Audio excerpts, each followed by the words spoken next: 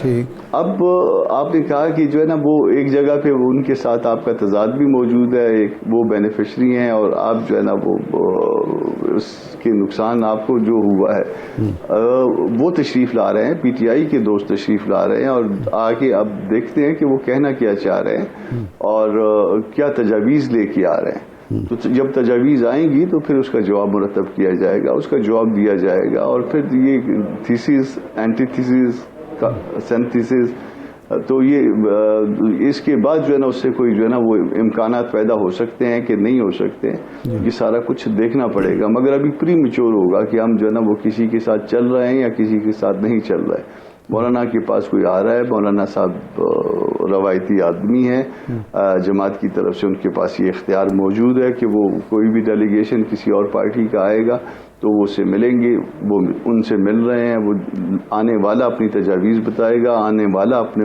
معاملات بتائے گا. جواب میں جو ہے نا جو کچھ بھی ان کو بتایا جائے گا وہ پارٹی کی طرف سے بعد میں بتایا جائے گا. اسی طرح سے چند دن پہلے آپ کو یاد ہوگا کہ شہباز شریف صاحب تشریف لائے تھے, ہماری عملہ کا اجلاس جاری تھا, ان کو کہا گیا تھا کہ ہم جو ہے عملہ سے پوچھ کے بتائیں گے. جو کچھ ہوا عملہ میں ڈیبیٹ ہوا, ہم نے اس پہ اپنی رائے دی ہے, اپنی رائے دینے کے بعد وہ آپ کو بتا دیا کہ یہ ہماری جو ہے نا وہ مولانا کے سامنے کیا گزارشات سفارشات شہباز شریف صاحب نے رکھی تھیں, اور مولانا کی ایک دم یہ دوری شہباز صاحب سے, کیونکہ اس وقت میں میں گیس کرتا ہوں کیونکہ اس وقت میں موجود نہیں تھا کہ انہوں نے تجاویز جو ہے نا حکومت میں آنے کے لیے دی ہوں گی, جس کو مولانا صاحب نے کہا تھا کہ میں عملہ کا اجلاس چل رہا ہے, عملہ پارٹی سے پوچھ کے پھر میں آپ کو جواب دوں گا. تو عملہ سے پوچھا گیا, یہ سامنے رکھا گیا کہ آپ حکومت میں چلنا چاہتے ہیں یا نہیں چلنا چاہتے, مگر حکومت میں چلنے کے لیے کوئی ایک دوست بھی جو ہے عملہ میں سے تیار نہیں تھا. یہ میں آپ کو ریکارڈ پہ آپ کے لانا چاہ رہا ہوں کہ ہوتا ہے نا کہ یہاں پہ جو ہے تقسیم شدہ جو ہے وہ اوپینین ہوتا ہے, یہاں پہ اوپینین بھی تقسیم شدہ نہیں تھا. یونانیمسلی جو ہے نا وہ عملہ نے یہ ریزولو کیا کہ نہیں, ہم نہیں چلنے کے لیے تیار, اس طرح کے معاملات کو لے کے اس طرح کے نظام کے تحت جو ہے نا ہم آگے نہیں بڑھ سکتے. اچھا یہ فرمائیں کہ 18 میں مولانا چاہتے تھے کہ اسمبلیوں میں نہ جایا جائے, پارلیمنٹ کا رخ نہ کیا جائے, دھاندلی زدہ ہے. اب مولانا فرما رہے ہیں کہ یہ اس سے بھی زیادہ دھاندلی ہوئی ہے, اس سے زیادہ خراب معاملہ ہوا ہے, اسمبلی میں آپ جا رہے ہیں, تو آپ چاہتے ہیں کہ یہ اسمبلی چلے, اور ساتھ ہی ساتھ احتجاج کی بات بھی مولانا نے کر دی کہ اب فیصلے ایوان میں نہیں میدان میں ہوں گے. تو ایسی صورت میں پھر پارلیمنٹ کیسے چلے گی, اور پارلیمنٹ میں جانے کا فائدہ کیا ہوگا جب فیصلے آپ نے میدان میں کرنے ہیں؟ دیکھیے یقیناً فیصلے میدان میں ہوں گے, کیونکہ میدان ایوان تک جو ہے نا وہ ہمیں چھوڑا نہیں جا رہا, مگر ایک فورم جو ہے وہ ہم نہیں چھوڑنا چاہ رہے. دیکھیے ہم شاید اتنے افیکٹو نہیں ہیں, میں سینٹ میں ہوں, سینٹ میں آپ کہہ سکتے ہیں کہ آپ اتنے افیکٹو نہیں ہیں, آپ نے کیا کمال کیا, تو میرے پاس اپنے کمالات بتانے کے لیے شاید کوئی ایسی بات خاص زیادہ نہ ہو, مگر وہ فورم ہم نہیں چھوڑ رہے. فورم میں موجود رہتے ہوئے جو کردار ہم ادا کر سکتے ہیں وہ کریں گے. اس وقت بھی وہ فورم جو ہے جس کو لیڈ کریں گے مولانا, اس میں ہم اس کو چھوڑنے کے لیے تیار نہیں ہیں. اگر ہم اس کو چھوڑ کے باہر آ گئے تو اس کا نقصان ہمارے خیال میں وہ زیادہ ہوگا اس بات سے. تو وہ فورم میں بھی موجود رہیں گے سرٹن ریزرویشنز کے ساتھ, مگر جو ہے نا وہ معاملات کو ہم وہاں پہ حل کرنے کی بجائے شاید باہر حل کرنے پہ ترجیح دیں. اور ہمارا ایک یہ بھی شاید ہماری سوچ ہے کہ ہم جو ہے آئندہ کے لیے ہم نے یہ اس کو کہا ہے کہ اس کو کنسیڈر کریے کہ پارلیمانی سیاست میں رہا جائے یا نہ رہ جائے, کیونکہ پارلیمانی سیاست جو ہے ہمیں کچھ نہیں دے پا رہی اور نہ نظام کو دے پا رہی ہے. تو اس کا جو کیا حل ہے کہ آئندہ جو ہے نا اس کو کنٹینیو کیا جائے یا اس کو کنٹینیو نہ کیا جائے. اچھا یہ فرمائیں کہ اگر ایک خوش فہمی کے بنیاد پر یا خوش گمانی کے بنیاد پر اگر حکومت مولانا کو منصب صدارت پیش کرے, JUI کو وزارت اعلیٰ بلوچستان آفر کی جائے, تو پھر کوئی بات بن سکتی ہے, آپ کی مایوسی ختم ہو سکتی ہے موجودہ پارلیمانی نظام سے؟ میں اسی خوش فہمی اور اسی غلط فہمی کے ساتھ ساتھ میں آپ کو بتاؤں کہ اگر صدارت اور وزارت عظمیٰ دونوں بھی اگر ہمیں ملیں تو بھی ہم ریجیکٹ کرتے ہیں. اچھا.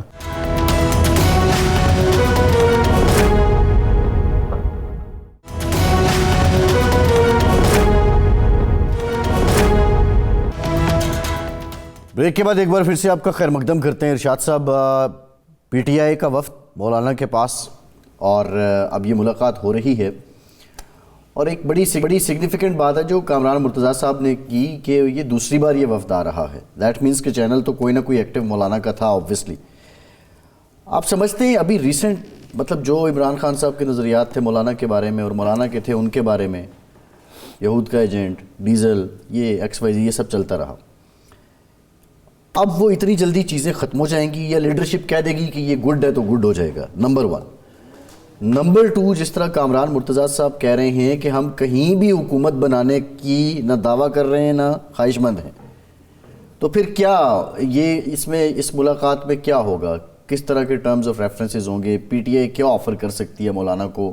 مولانا کیا ڈیمانڈ کر سکتے ہیں، آفر کر سکتے ہیں؟ پہلی بات تو یہ ہے کہ ایک دفعہ آپ کو یاد ہوگا کہ مولانا فضل الرحمان کو عمران خان 2002 کے الیکشن کے بعد ووٹ بھی دے چکے ہیں. جب میر ظفر اللہ خان جمالی کینڈیڈیٹ تھے تو نواب نصر اللہ خان صاحب زندہ تھے. ان کی خواہش تھی کہ اپوزیشن کا ایک متحدہ اپوزیشن کا ایک امیدوار ہونا چاہیے. تو یہ اپوزیشن لیڈر بنے تھے. میں عرض کرتا ہوں، لیکن پیپلز پارٹی جو تھی اس نے کہا جی ہم تو اپنا امیدوار کھڑا کر اعتزاز حسن صاحب کو کھڑا کر دیا گیا. نہیں، امین فہیم صاحب. تو اس وقت پھر مولانا فضل الرحمان صاحب کو کھڑا کیا تھا ایم ایم اے نے اور دوسری جماعتوں نے ملا کے. تو اس وقت پھر عمران خان صاحب نے ووٹ بھی دیا تھا. دوسری بات یہ ہے کہ اس وقت دیکھیں جو سیاست میں اس حد تک تلخی ہونی نہیں چاہیے، ہم پہلے بھی کہتے رہے ہیں کہ آپ بالکل کٹی کر کے بیٹھ جائیں. نواب نصر اللہ خان صاحب کہا کرتے تھے کہ یہ امکانات کا کھیل ہے سیاست. آپ نے ایک امکان سے فائدہ اٹھانا ہوتا ہے. آپ امکانات کو ہی ختم کر دیں کہ تو ظاہر مسئلہ ہو جائے گا. اب اس وقت 3 جماعتیں ہیں، مسلم لیگ نون ہے، پیپلز پارٹی ہے اور ایم کیو ایم ہے. وہ اس سسٹم کی بینیفیشری ہیں حقیقی، اور یہ لوزر ہیں سارے. جے یو آئی بھی تو بینیفیشری رہی ہے. اس وقت جو یہ الیکشن ہوا ہے، سسٹم کے بجائے میں الیکشن کا لفظ کہہ دیتا ہوں، الیکشن کی بینیفیشری ہیں 3 جماعتیں جی، اور لوزر ہیں جے یو آئی ہے، جماعت اسلامی ہے، پی ٹی آئی ہے، اختر مینگل صاحب ہیں اور محمود خان اچکزئی ہیں اور جماعتیں ہیں.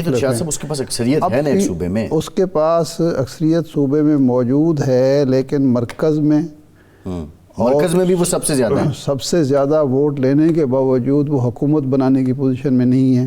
اور وہ یہ سمجھتے ہیں نون لیگ بھی نہیں ہے، پیپلز پارٹی بھی نہیں ہے. اس میں فرق ہے نا. وہ یہ ہے کہ نون لیگ اور پیپلز پارٹی نون لیگ کو کندھا دینے کے لیے تیار ہے.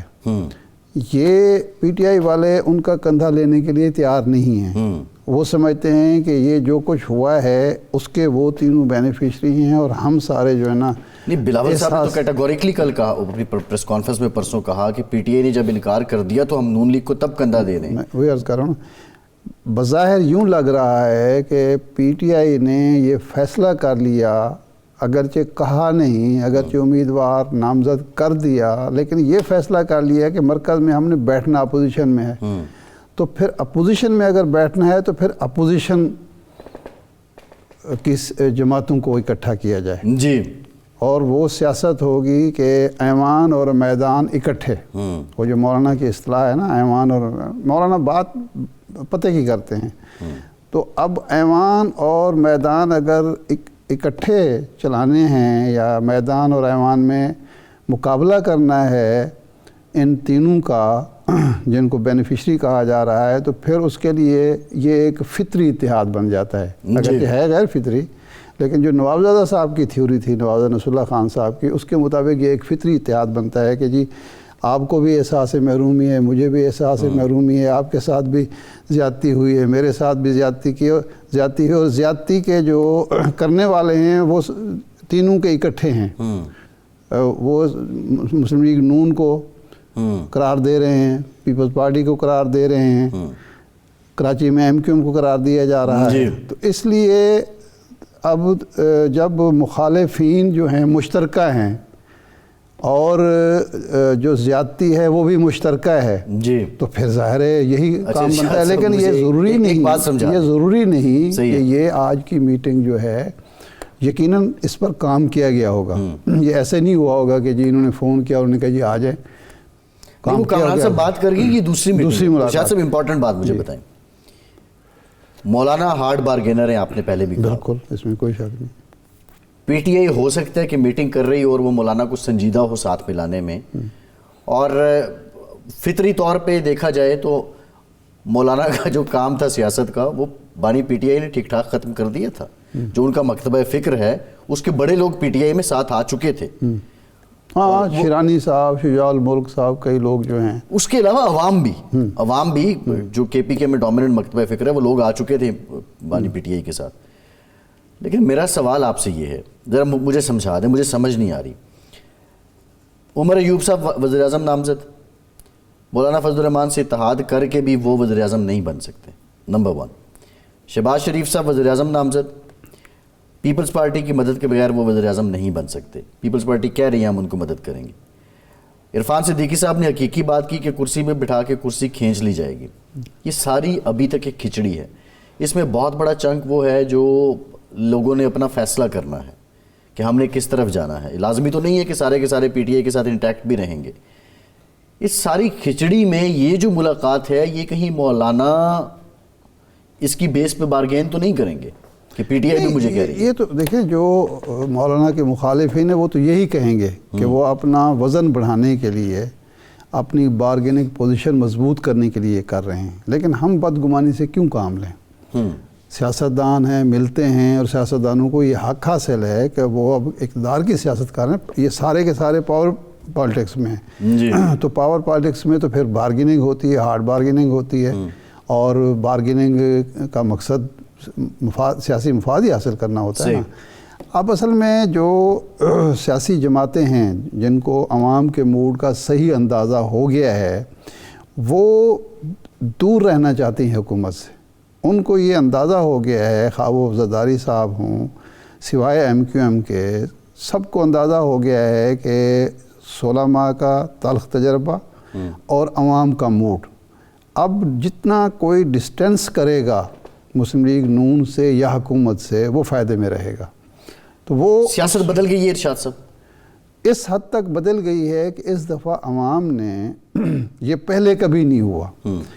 اس دفعہ عوام آگے آگے تھے اور سیاستدان پیچھے پیچھے تھے. پہلے سیاستدان آگے ہوتے تھے، عوام ان کے پیچھے ہوتے تھے. صحیح. اس دفعہ، اور اس کا ثبوت یہ ہے کہ اس دفعہ آپ کو درجنوں کینڈیڈیٹ ایسے ملیں گے جن کا اپنی جیب سے بہت پیسہ کم خرچ ہوا ہے. اس لیے کھمبے کی اصطلاح استعمال کر سکتے ہیں کہ کھمبا نہ کریں، وہ نہ کریں، وہ پہلے بھی، لیکن انون لوگ جیتے ہیں. یعنی یہ کبھی نہیں ہوا کہ لوگ جو ہیں، ووٹر جو ہے وہ لوگوں کو بجائے اس کے کہ وہ تو خود مانگتا تھا کہ جی ہم آپ کیا دیں گے، یا مطلب حمایت کے لیے وہ قیمت مانگتا تھا. ضروری نہیں وہ پیسے مانگتا ہو. ہاں جی ٹھیک ہے، ہمارا اتنا ووٹ ہے، آپ ہمارے گھر آئیں گے، منت سماجت کریں گے، آگے چل کے ہمارے کام کریں گے، ہمارے مقدمات میں ہماری مدد کریں گے سارے. اس دفعہ یہ ہوا ہے کہ نہیں، عوام نے کہا کہ جی ہمیں نہیں چاہیے کچھ، صرف یہ ہے کہ آپ ایمانداری سے اپنے نظرے کے ساتھ کھڑے رہیں. یہ ایک تبدیلی ہے، اور اس تبدیلی کو لوٹا کریسی کے لیے یا ضمیر فروشی کے لیے ہارس ٹریڈنگ کے ذریعے تبدیل کر کے آپ بیسیکلی ایک کلچر میں جو تبدیلی ہے، ریفارمیشن جو ہوئی ہے، جو الیکشن میں ہونی چاہیے، اس کو تبدیل کر کے آپ نقصان پہنچائیں گے جمہوریت کو. ایک تو یہ تبدیلی آئی. دوسری تبدیلی یہ آئی ہے کہ جو حکومت بنا رہے ہیں وہ اپوزیشن میں بیٹھنے والوں سے خوف زدہ ہیں. یعنی پہلے صرف اپوزیشن شہباز شریف صاحب کو چھوڑ کے وہ ایکسائٹڈ لگتے ہیں. نہیں ہاں شہباز شریف صاحب دیکھیں, نواز شریف صاحب لگتے ہیں پریشان. نہیں شہباز شریف صاحب دیکھیں نا 16 ماہ کا تجربہ ہے, ہر ان کا جو اتحاد ہے وہ گلہ کر رہا ہے, اور شہباز شریف صاحب کو یہ گلہ ہے کہ جناب یہ تو اپنی سیاست کر رہے تھے, بھگت میں رہا تھا میری جماعت. ارشاد صاحب 100 منسٹر, ارشاد صاحب 100 منسٹر تھا, 100 کی کیبنٹ تھی, یعنی نواز ارشاد سب نے منسٹر لی. معاون خصوصی مشیر سارا ملا کے نا, ویسے تو وہ اکارڈنگ ٹو لا ہی ہوتا ہے نا, 5 مشیران اور جی 50 کے قریب منسٹرز تو ہو سکتے ہیں. بالکل ٹھیک ہے ارشاد صاحب, پروگرام کا ٹائم ختم ہو گیا, بہت شکریہ آپ کا. آج کے پروگرام سے اتنا ہی, اجازت دیجیے.